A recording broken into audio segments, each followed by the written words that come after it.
اگه فکر میکنی اینجا خالد نبیه، دعوتت میکنم تا آخر ببینی.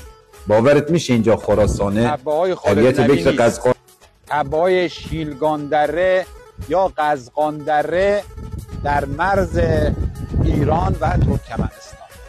لطف‌آباد درگه تا 20 فروردین تبه های زیر آسمون آبی باها را مثل فرش سبز و لطیف به نمایش میذارن. بعد از اون خورشید رنگ سبز رو از روی زمین بر میداره و تنها زردی باقی میمونه. اینجا بهترین مقصد گردشگری تو فروردینه. فقط خواهشی که داریم در حفظ طبیعت کوشا باشیم و زباله هامونو به شهر برگردونیم.